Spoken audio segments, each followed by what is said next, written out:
Welcome, family. At Kingdom Academy, we equip parents in spiritual warfare training so you can raise up your children as spirit warriors, well prepared to stand against the principalities and powers of darkness. Our guest in this episode is Denise Mira. She is an author, speaker, entrepreneur, mom, and longtime pastor's wife. She is passionate about helping parents in their parenting journeys in every season. She has a biblically based revolutionary parenting book called No Ordinary Child, Unlocking the Leader Within Your Child. And this is changing the world one family at a time. Denise, welcome. I am so thankful to have you here today. And I don't think we're going to have enough time to cover everything we want to talk about, but we will definitely be having you back. Oh, thank you, Heather. It's such a pleasure to be here with you. Thanks for the invite. I connected with you actually on Instagram, which is where I saw your passion and heart for family and for the Lord and for how to teach families how to make a profitable income at home. And these are the places where my heart has been called to as well. And I know that many families are struggling with spiritual warfare parenting, coming up with the means and ability to homeschool and how to afford their freedom to spend more time together as a family. So I want to begin, if we can, just with where did this passion for you even begin? Wow. This entire story of my life began when I met Jesus Christ, and I was raised in the Midwest, like amazing people, but we weren't like faith driven. We honored the name of God in our home, but my grandma took me to church when she could, and I believe she was a spirit filled woman, and she probably. When I spent the night at her house, she probably prayed over me. But finally, I was about a junior in high school and a transplant from another area came. And isn't it amazing how God just sets you up? And the gal in my art class just began to share about Jesus. And every day I'd say, can you tell us again? Can you tell us again? Oh. And eventually, she'd say well, I'm going to have to take you to my youth group sometime. So I immediately grabbed a friend and we went that night and I ran to the altar. So that's the beginning of my story. My story without Jesus it would be emptiness. It would be not just emptiness. It would be a train wreck, I imagine, because Jesus Christ is my life. He's my secret sauce. He's everything. So consequently, then I was never getting married. I was a feminist. I didn't want children. I was the oldest of four. Or not, sorry, I operated as the oldest of four. I was actually the second born. That's so funny that I said that just now. But that was just, I loved my siblings. I didn't dislike children, but I just never thought that was going to be my role. I was going to have a briefcase and a sports car and fancy career. And then when I got born again, I mean, everything changed, everything shifted, and I think that's really how it should be when we come to know the Lord. And I felt like the Lord said to me, the next boyfriend, quote unquote, that you have is going to be your husband. And I wasn't dating, and I decided that was that. The next man I'm even interested in is going to be my husband. And sure enough, 6 months out of high school, I married a pastor, which the plot thickens.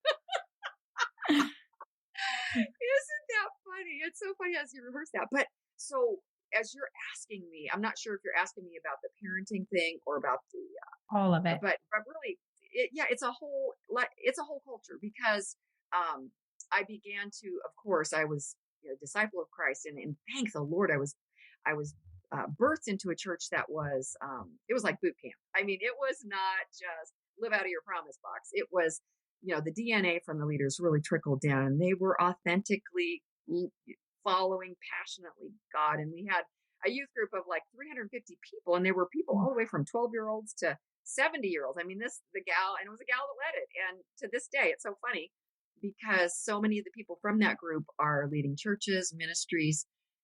She really did build a leadership culture, and it's just so funny how our steps are ordered. We don't always know what God's doing, but when we look back, we can see. And I just reconnected with her. You know how you lose touch over time. I've been leading ministries, and my husband and I have pastored and planted churches, and we have been leaders, caring for other leaders. That's been a huge part of our role. Just, pastoring pastors and training up leaders ourselves. And so I finally reconnected on Zoom with her, and we just had the best time. And it just reminded me how grateful I am for everything she poured into me.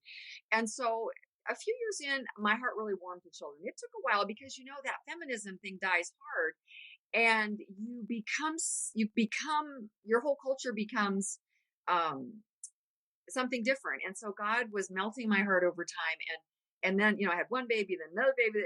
Oh boy, oh boy, oh boy, all these boys. So we have 5 sons. They're grown.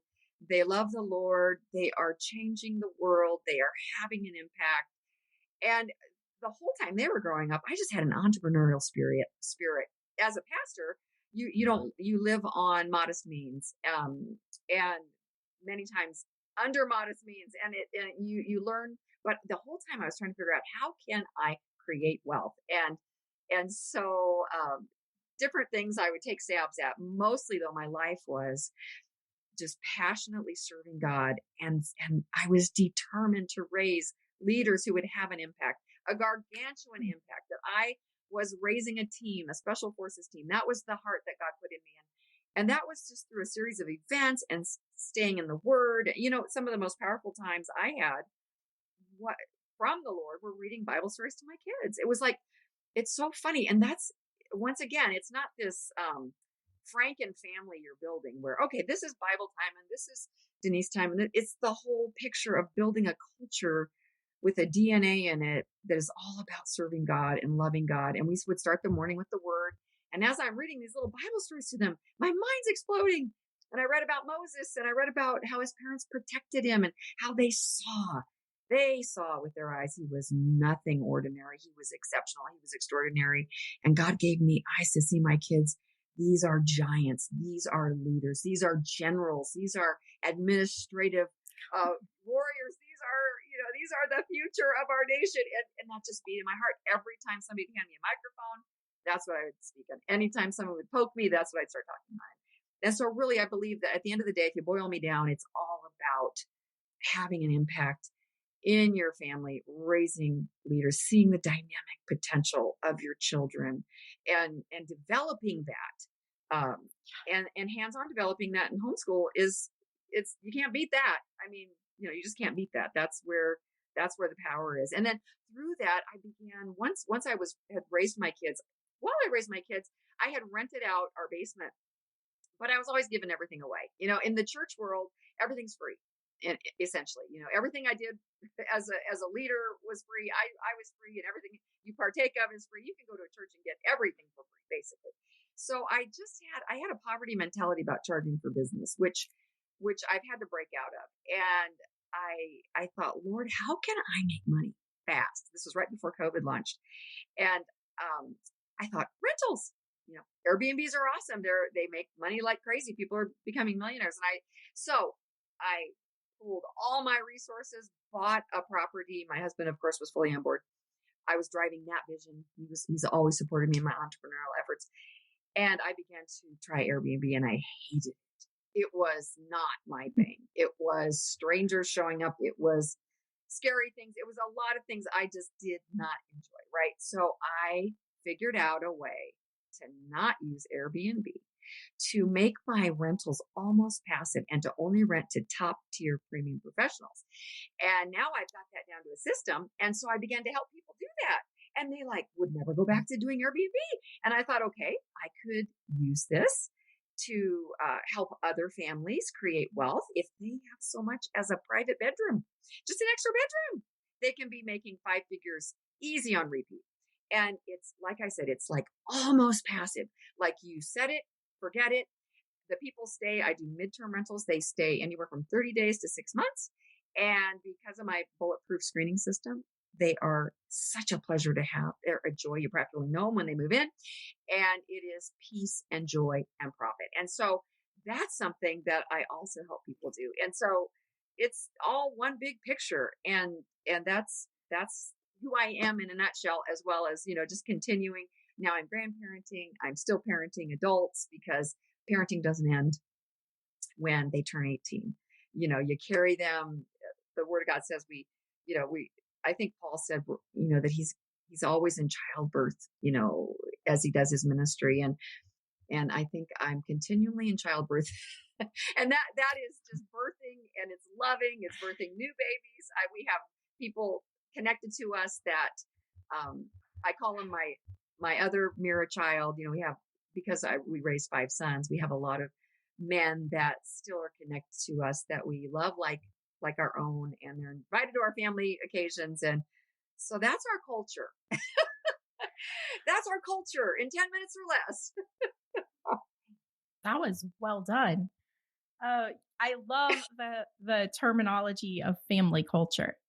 I think that's incredible because it is all encompassing to parenting, homeschooling, and how do we provide so we can parent, so we can homeschool with the freedom that we dream of parenting and homeschooling with. Yes. And I believe. Sorry, go ahead. No, go ahead. Well, if anybody wants to homeschool, if it is in your heart to homeschool, there is absolutely no reason you can't homeschool. Prove me wrong. Hit me up and prove me wrong, because there is a way. If God's put it in your heart, He's made a way. And if I can help families create 5 figures on repeat, and in 2.5 years,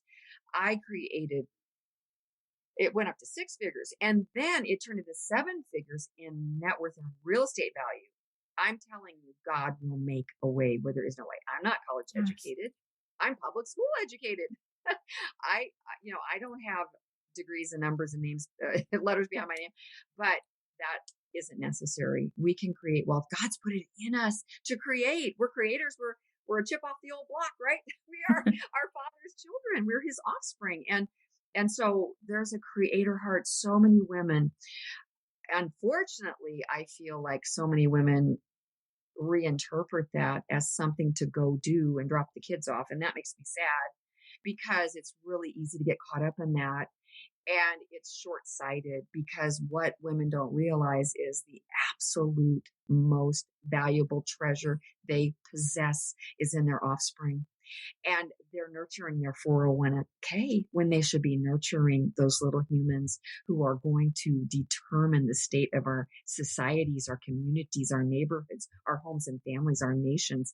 They are the ones that, like I like to say, the hand that rocks the cradle rocks the world. And that's what we're seeing around us. It's not all good. It's a lot of rocking and rolling that we'd rather not have. And so much of that, I believe, Heather, is due to mothers being short-sighted, mothers and fathers. It's a team thing here, being short-sighted and thinking double income is going to really be bringing the wealth, when actually the wealth is in the next generation. And so, the word of God says in Isaiah that my sons shall take the place of my fathers, and I will make them princes in the land. My sons coach me. My sons guide me in investments. My sons they're worth their weight in gold in every sense of the word. And gosh, I could get off into so many topics, but this is just like, it's, cut me and this is what I'm going to bleed.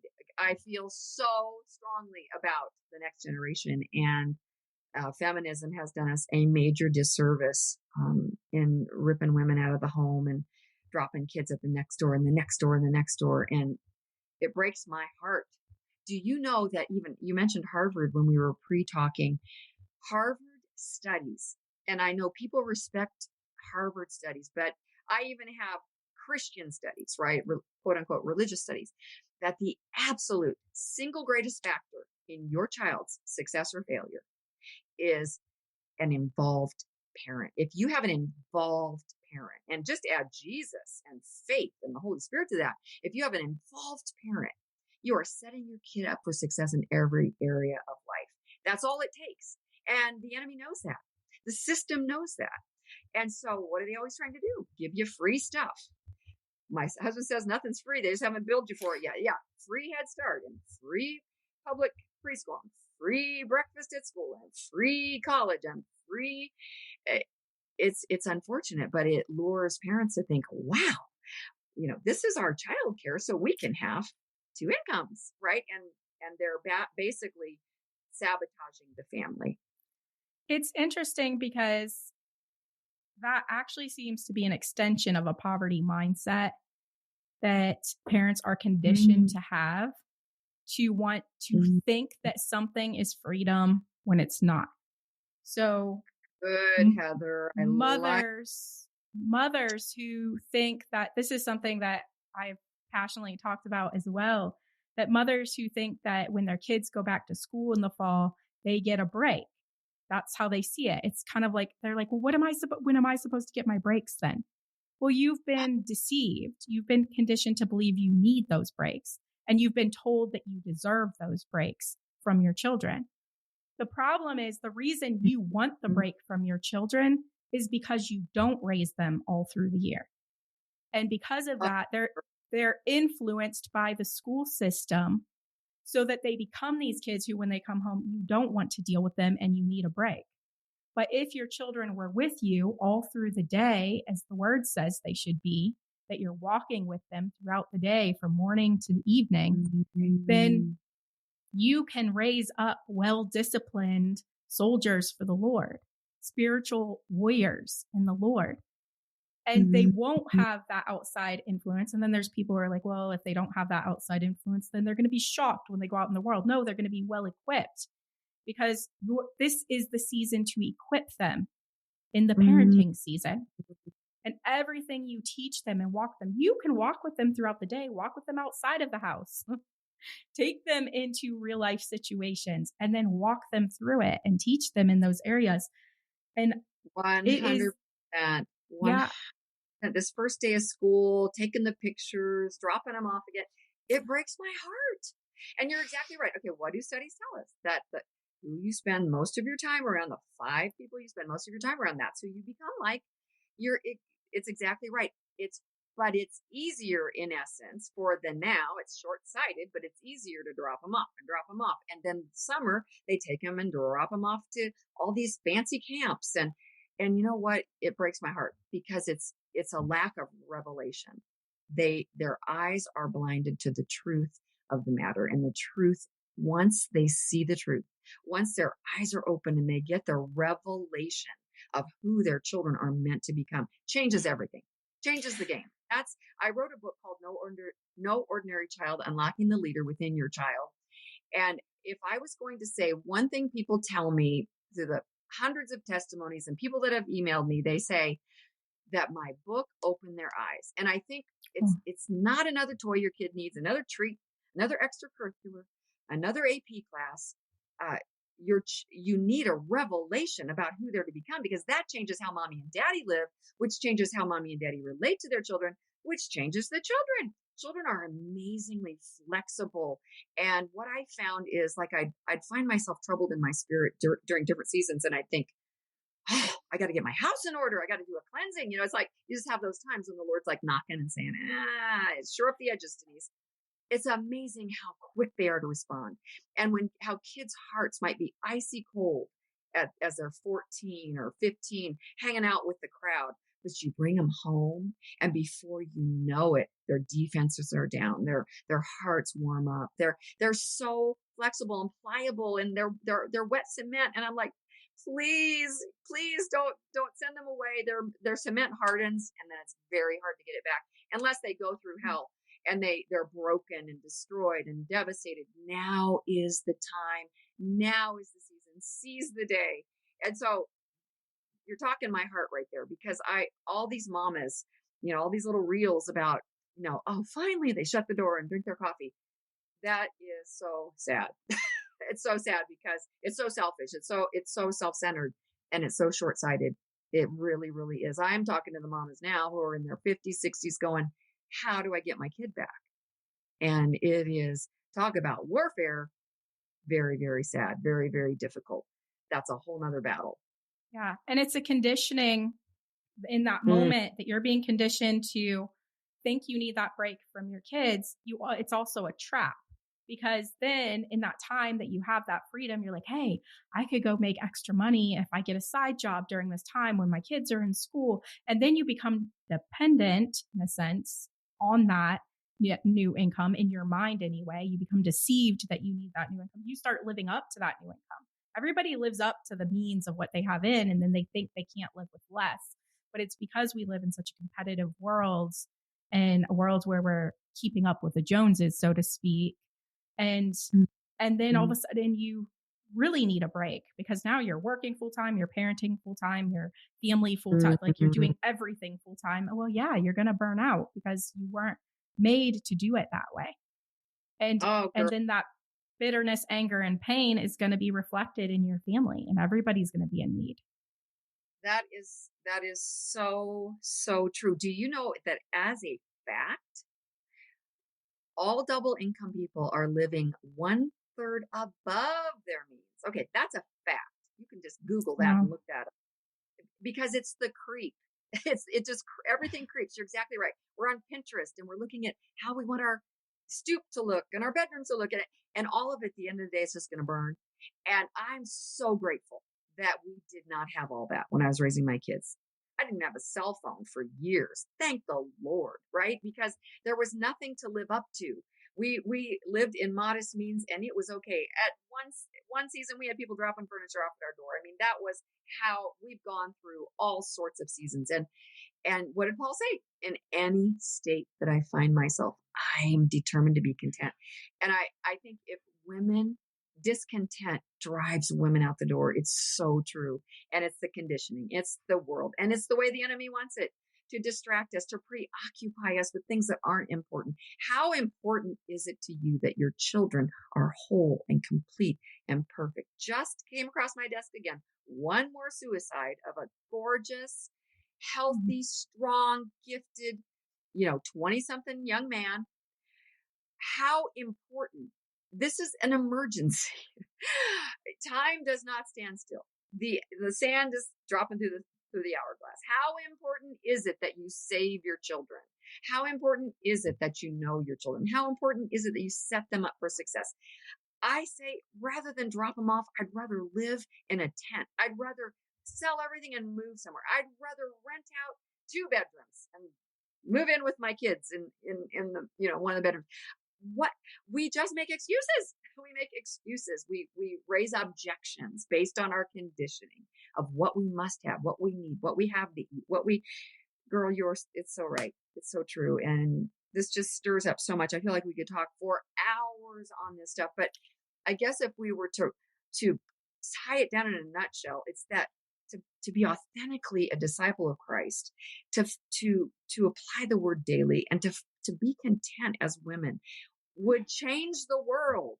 To be content as women, to change the world, it wouldn't take much, right? Like you were talking, and this might have been our pre-conversation about it's just one person at a time, one person at a time. And so many Christians want to win the world. We want to fly over to China and save everybody and go over to Africa. I'm not saying any of that's bad. What I'm saying is the most important, the first priority for me is that I nurture what God's given me personally. Because if I do that, Heather, it's like God's multi-level marketing scheme.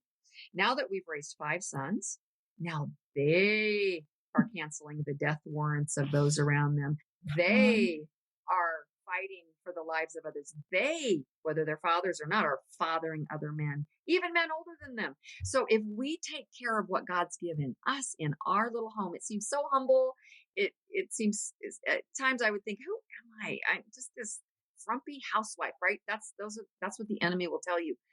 But when I look at it, that is where the power is. Because when you release that, think about all the crime, all the criminals, all the societies, all the marches, all the arsons, everything happening in our nation. Connect the dots. How was that child raised? Were they fathered? Were they mothered? So what we're doing in our homes with our families and our grandchildren, now we're generational. I want to empower parents to raise extraordinary children, but my vision is to see strong families through generations, not brokenness. I want to see my grandchildren homeschooling their children. See, so how do we do that? It's a multi-level marketing scheme. We've got to nurture our first level. And if we do that right, and if we hear God, and if we lean on him, and then they do theirs right, leaning on God, listening to Jesus, we're doomed to succeed, girl. The nations change, the face of our communities change, societies change, alcohol sales change, drug abuse changes. It all changes. Yes. So, amen. Well, I want to say to you, it always reminds me of that parable that Jesus shared about the talents. And it's interesting to me because the talents remind me of what parents have with their children. And if you look at it that way, when Jesus shared that parable, and the one who was too afraid to do anything with their child, their talent, they were afraid that God was a harsh master. That's the thing that holds any parent back, is that fear of, well, I'm not qualified. God gave you children. If he gave you children, you're qualified. And if you have the heart of the Father in you when you parent, then you're going to move in that passion of the Lord's heart for your children, which means you're willing to lay down your ways for his ways, whatever the cost, whatever that looks like. The conditioning you mentioned, parents have been conditioned to think they need an expert. So what you're saying is absolutely right. And we've got to help parents see who they are. Identity theft was a really big deal back 20 years ago. We were shredding everything and buying packages for saving our identity. And I think the crime is that parents' identities have been shredded by culture, by society, by conditioning. And they have forgotten who they are, and they've left their place. They have completely stepped out and given their place to the public school system, to systems, to companies, to experts. They have abdicated their role because of identity theft. And so I want to be a person that reminds you out there, Mama, Daddy, who you are, who God made you to be. So 100%. I so agree. And just like with the talents, when you begin to nurture that one little talent God gave you, it multiplies exceedingly. Just like your boys. Well, thank you so much, Denise. And I hope we can actually do this again sometime soon, because I know we have so much more to talk about on these topics since we're both so passionate about it. But I would love if you could also share real quick about where our listeners can find you, how they can get access to your book. I think you have a bundle deal. And, oh my God. And also to your Rent to Riches trainings. All that you're going to find at DeniseMira.com. It's Mira like miracle, MIRA. DeniseMira.com. You can sign up for my rental updates. You can sign up for my parenting updates. And there's free stuff on there, and there's freebies. So that's the best place to find me. You're going to find me on YouTube. You're going to find me on Instagram. You're going to find me on Facebook right now. And so hit me up. There's a little tab. You can email me there. I love to hear from you. I'm here to help. I'm here to encourage. I have a store on my website that you absolutely do get a bundle. I've got my ebook. I've got my audiobook. I am here to empower parents to become what they've dreamed of becoming. I've been there. I know where you're at. I'm still there in many ways, even as I'm nurturing my grandchildren and the children around me. And I am here to serve. So I would love to hear from you. Heather, thank you so much for having me. I'm honored, and it's been so much fun to connect. I think we could talk for hours. Yes, for sure.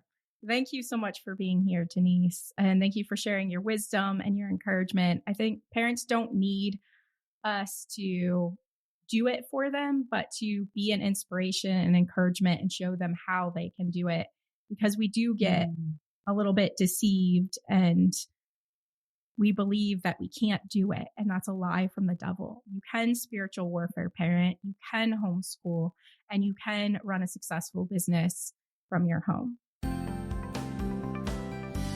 Thanks so much for joining this conversation with us. If you've enjoyed this episode, please subscribe and leave us a review.